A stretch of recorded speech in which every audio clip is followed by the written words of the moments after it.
Morning my dear. आज हम भारतीय संविधान स्टार्ट कर रहे हैं, जैसा कि आपको थंबनेल में दिख रहा है। और बिना समय गंवाए वीडियो को स्टार्ट करते हैं। तो एक क्वेश्चन ये आता है कि दुनिया का सबसे बड़ा संविधान किस देश का है। तो इसका आंसर जो होगा वो होगा भारत। जैसा कि आप सब जानते हैं कि भारत का संविधान दुनिया का सबसे बड़ा संविधान माना जाता है। उसके बाद नेक्स्ट क्वेश्चन यूपीएससी में आया हुआ क्वेश्चन है, बड़ा ही इम्पोर्टेंट क्वेश्चन है। एसएससी तो कई बार पूछ चुका है कि किस व्यक्ति ने भारत के लिए अपने अलग संविधान की मांग की थी। सबसे पहले किस व्यक्ति ने भारत के लिए अपने अलग संविधान की मांग की थी। तो इसका आंसर होगा बाल गंगाधर तिलक। बाल गंगाधर तिलक ने सबसे पहले भारत के लिए अपना अलग संविधान की मांग की थी। उसके बाद नेक्स्ट क्वेश्चन आपका है जो बड़ा इम्पोर्टेंट एसएससी का बड़ा चहीता क्वेश्चन है। यूपीएससी पुलिस हर जगह ये क्वेश्चन आया है कि संविधान निर्मात्री सभा का गठन की बात किस मिशन के द्वारा किया गया था और यह मिशन भारत कब आया था। तो संविधान निर्मात्री सभा का गठन मार्च 1946 में आया। कैबिनेट मिशन के तहत की गई थी। उसके बाद संविधान जब निर्माण होने लगा तो संविधान की पहली बैठक कब की गई। उस समय इसके अस्थायी अध्यक्ष किसे बनाया गया था। तो आपको बता दें कि संविधान की पहली बैठक 9 दिसंबर 1946 को दिल्ली के कॉन्स्टिट्यूशन हॉल में किया गया। सच्चिदानंद सिन्हा को इसका अस्थायी अध्यक्ष बनाया गया।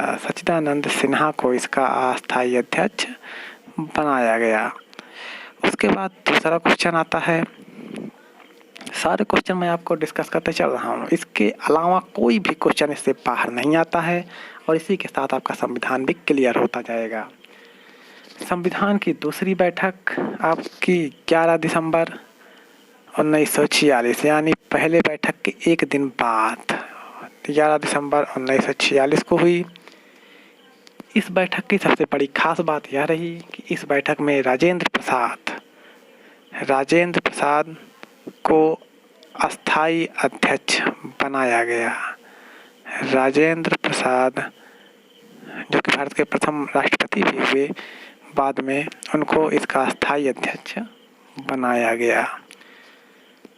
संविधान की तीसरी बैठक 13 दिसंबर 1946 को हुई।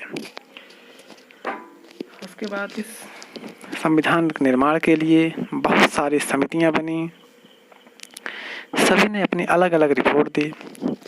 इसमें सबसे इम्पोर्टेंट समिति जो बनी आपकी वो बनी प्रारूप समिति।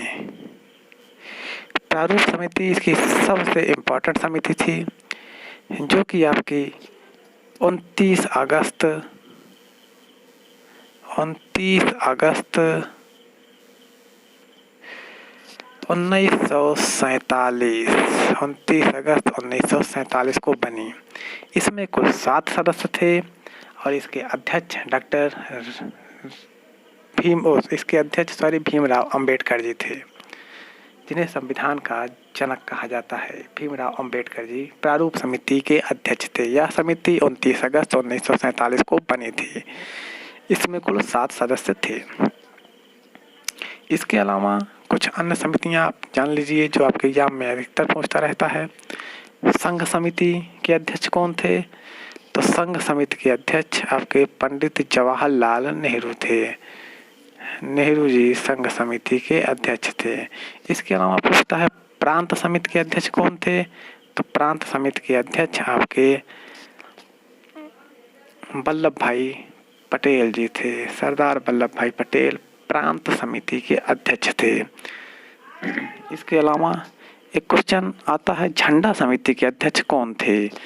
तो झंडा समिति का अध्यक्ष कई किताबों में JP कृपलानी लिखा मिलेगा, लेकिन रियल में झंडा समिति के अध्यक्ष राजेंद्र प्रसाद जी थे। वो आपके ऑप्शन के हिसाब से चेक करना, अगर राजेंद्र प्रसाद हैं तो वही टिक करना, नहीं तो JP कृपलानी रहे तो उनको मार देना। वैसे राजेंद्र प्रसाद इसका रियल आंसर होगा। उसके बाद भारत का संविधान। सबसे इम्पोर्टेंट क्वेश्चन संविधान से रिलेटेड ये रहता है, अधिकतर पूछा जाता है कि संविधान निर्माण के समय संवैधानिक सलाहकार कौन था?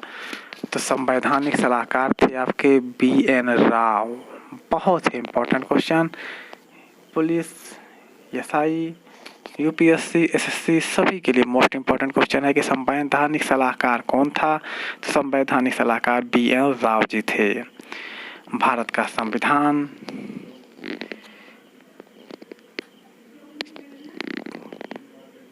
26 नवंबर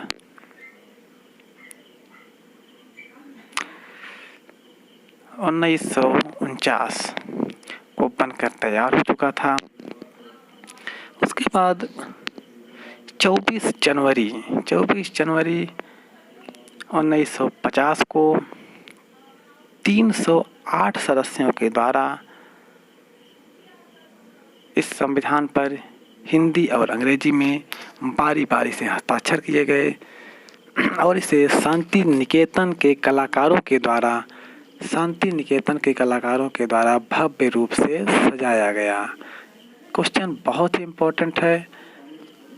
क्वेश्चन ये आता है कि संविधान में कितने सदस्यों ने हस्ताक्षर किए थे? 308 सदस्यों ने।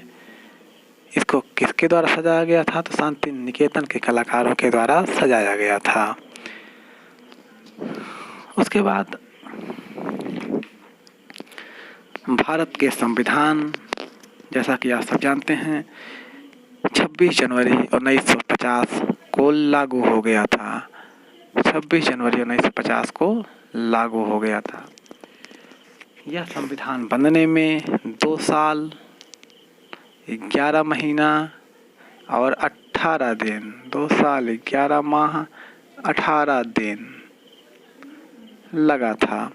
इस संविधान के निर्माण में कुल 63,96,729 63,96,729 रुपए का खर्च आया था। भारत के संविधान में कुल 22 भाग, 12 अनुसूचियाँ और 395 अनुच्छेद हैं। शुरुआत में 8 क्वेश्चन ये आता है कि संविधान निर्माण के समय भारत के संविधान में कुल कितनी अनुसूचियाँ थी? तो शुरू में भारत के संविधान में कुल 8 अनुसूची थी, लेकिन बाद में इस समय 12 अनुसूची हैं। अनुच्छेद 395 अभी भी है और भाग 22 ही है।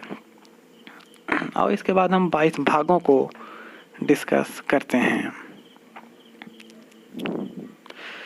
संविधान का भाग 1 संघ और राज्य क्षेत्र के बारे में बताता है, जो कि आपका अनुच्छेद 1 से 4 में है। भाग 2 नागरिकता के बारे में बताता है, जो कि अनुच्छेद 5 से 11 में है। क्वेश्चन ऐसे आता है कि नागरिकता संविधान के किस भाग में है? तो ऑप्शन इसका रहेगा भाग 2। कभी कभी क्वेश्चन ये आता है कि नागरिकता किस अनुच्छेद के तहत होती है? तो अनुच्छेद 5 से 11 में। उसी तरीके तीसरा सबसे मोस्ट इम्पोर्टेंट पॉइंट है कि मूल अधिकार, मौलिक अधिकार इसको कहा जाता है, यह भाग 3 में आता है। यह अनुच्छेद 12 से 35 में है।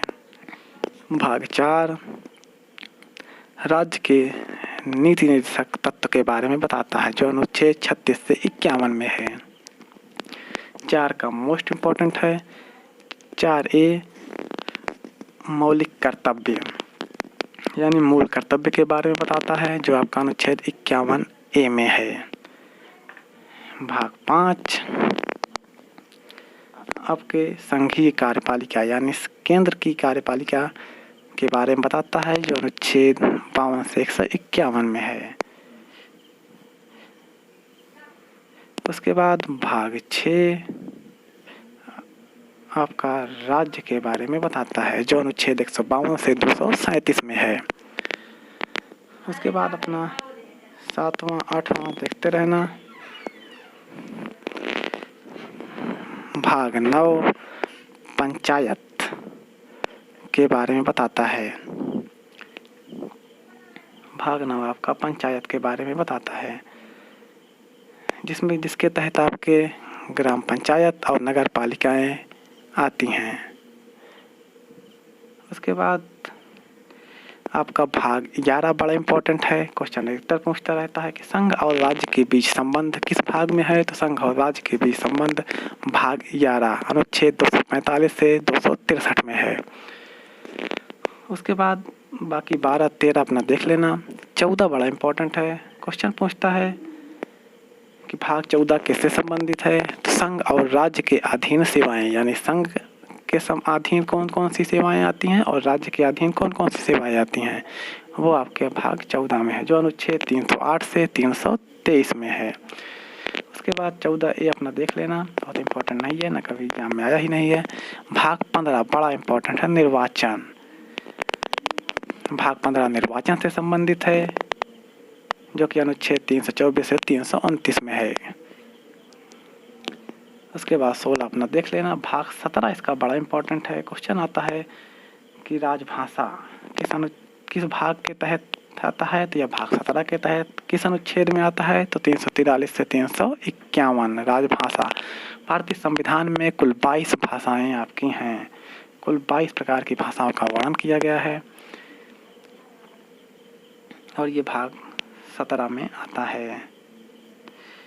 उसके बाद अगला इम्पोर्टेंट है आपका भाग 18। भाग 18 इज द मोस्ट इम्पोर्टेंट, आपात उपबंध। भाग 18 में अनुच्छेद 352 से 360 के बीच में है। इसी में आपका आपातकाल, राष्ट्रीय इमरजेंसी, वित्तीय आपात, तीनों इसी में आते हैं। 352, 356 और 360 के तहत मोस्ट इम्पोर्टेंट है। उसके बाद भाग 19 आप देख लेना। भाग 20 इज द मोस्ट इम्पोर्टेंट, संविधान के संशोधन किस भाग में आते हैं, तो भाग 20 में।